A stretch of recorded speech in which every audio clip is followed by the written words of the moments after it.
I'll admit, the Wartime Era was kind of a slog to get through because it's comprised of 6 package feature films, which are just all comprised of numerous segments. And I gotta say, some of these movies had me questioning my resolve and whether this whole Disney marathon was even worth it.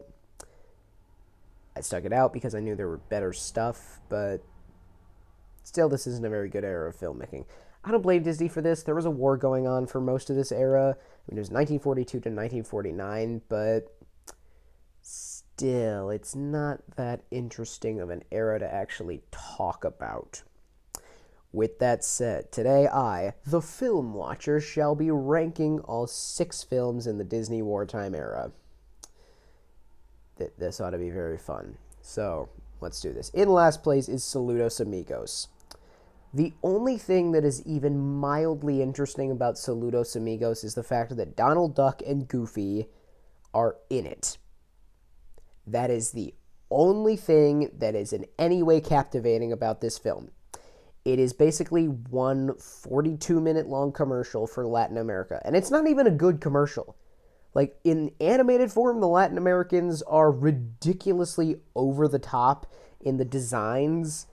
And in the live action segments, the American people look so hilariously uninterested in what's going on around them, while all the Latin Americans are kind of just doing their thing. They don't even look like they know they're being filmed, which is a little weird. So yeah, this film is comprised of 4 segments. None of them are that good. There's one with Donald, there's one with Goofy, there's one with planes, and then there's one with this annoying green bird, who I thought I was going to like, but I don't. He's just boring and dumb. So, yeah, this movie is very obviously propaganda. It has not aged well at all, and it's not even worth talking about. So, yeah. After I'm done with this whole Disney marathon, and I do my Disney ranking in November, I am probably never going to talk about, think about, or watch this movie ever again. Or at least I hope not to. Anyway, number 5, The Three Caballeros. This is the other Latin America propaganda film. And it's slightly better than Saludos Amigos in that, at the very least, it kind of tries to disguise the fact that it's propaganda. And it does this not very well, but it's at least a better representation of Latin America than Saludos Amigos is. For a film called The Three Caballeros, the Three Caballeros themselves take a while to get together. Like, Donald Duck and the green bird are there for a while, and then the red one shows up, and there's the 3. But yeah, there's that. Donald Duck is kind of funny in this one. He goes insane at various moments, which is kind of funny, I guess. The mix of animation and live action was a little bit jarring at first, but it got better, I guess. The Three Caballeros song is good. So yeah, like Saludos Amigos, I am never going to watch, think about, or talk about this movie ever after this ranking is over. So yeah, there's not much I can say about it. It's not interesting at all. I don't care about it. Number 4, Fun and Fancy Free. This is actually a pretty good movie.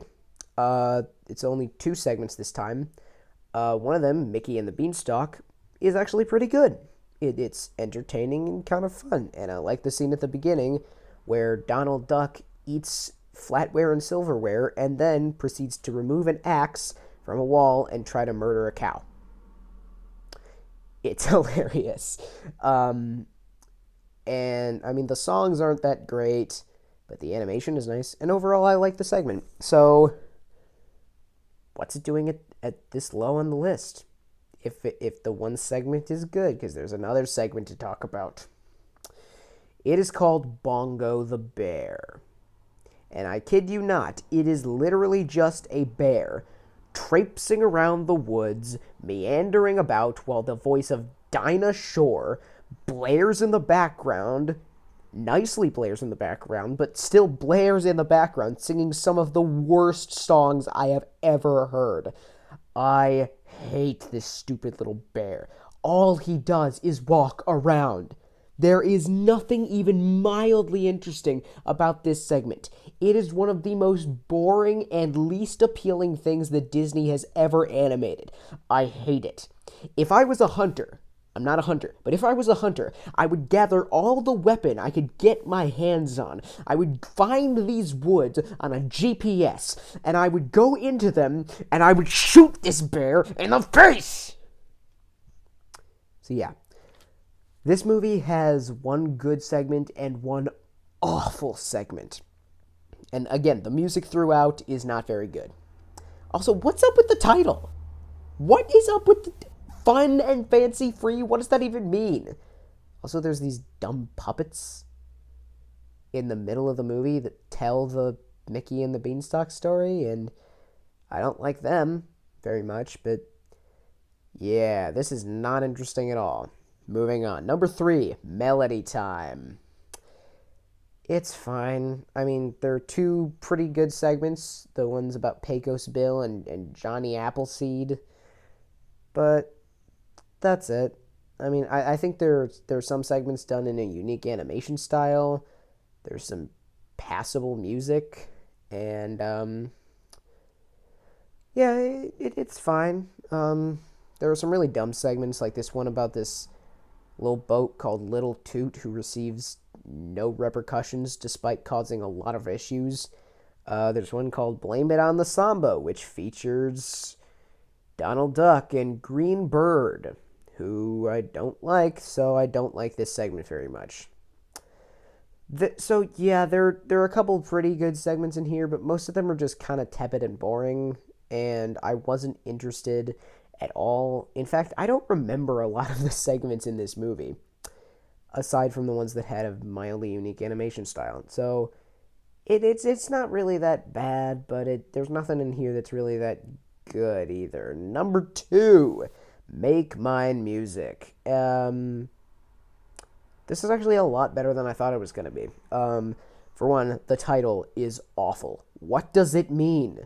What is that? There were a couple of boring segments here and there.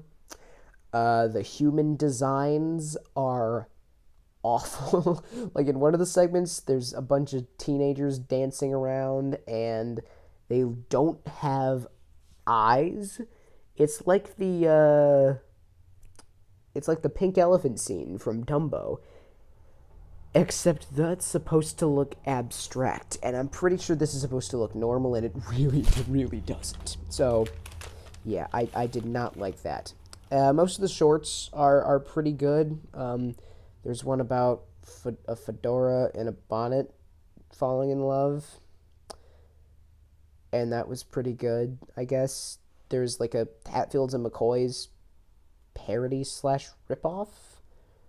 That was pretty good. There was one about baseball that was okay. The 2 that really stood out were Peter and the Wolf, which was narrated by Sterling Holloway, the original voice of Winnie the Pooh, and I like Winnie the Pooh, so yeah. And I really enjoyed this segment. I like the wolf, and I like Peter and his pals, the birds. And then the other one, which is like so ridiculous that I kind of love, the whale who wanted to sing at the Met. Honestly, this segment surprised me with its ending. I did not think anything in this era would be surprising at all, but yeah, it was a genuinely surprising ending. And then throughout, it was just super absurd, and I loved it.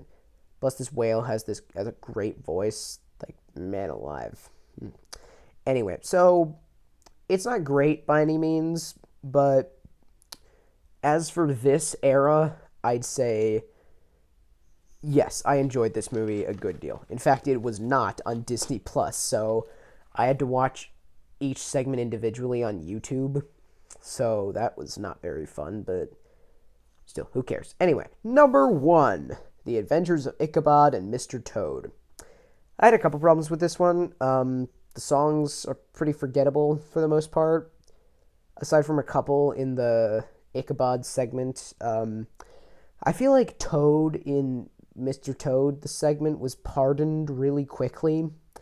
Like, I know he was innocent and he didn't actually steal a car, but he still broke out of jail, broke into somebody else's property, and ran away from the law. So, yeah, technically him and all of his friends who harbored a fugitive should still go to jail. But I don't care. I mean, this movie was actually really entertaining. The Mr. Toad segment was really good. The climax was great. I liked the design of this lawyer dude who looks like Captain Hook with a more aggressive chin. Um, I liked the characters. I mean, Toad was a little bit overbearing at times, but I mean, the characters for the most part were pretty good. And then the Ichabod segment was awesome. The whole climax with the actual headless horseman was really cool. And I liked seeing Ichabod and Gaston Light, aka Brom Bones, fight over this Katrina chick. So that was fun. And then yeah, the headless horseman scene was awesome. He has this great laugh and a pretty simple design, but still a very cool one. And the scene itself is pretty chilling. So yeah, I like this movie. It's not going to be in my top 10 favorite Disney films of all time, but I liked it for what it was. And that's it. I have very little to say on this era. It's probably my least favorite era of Disney filmmaking, but thankfully the Silver Age is awesome and has some absolute masterpieces. So, looking forward to watching that. And hopefully, after this ranking is over, I will never have to watch or think about any of these movies again. Yay. Okay, I probably think about Ichabod and Mr. Toad every once in a while, but still, the other ones are just fine at best. So, yeah, it's not particularly interesting, but it's fine. It's my thoughts on the whole era. Anyway, thank you guys for watching. Like this video, subscribe if you enjoy my content, and as always, remember to keep calm and watch out.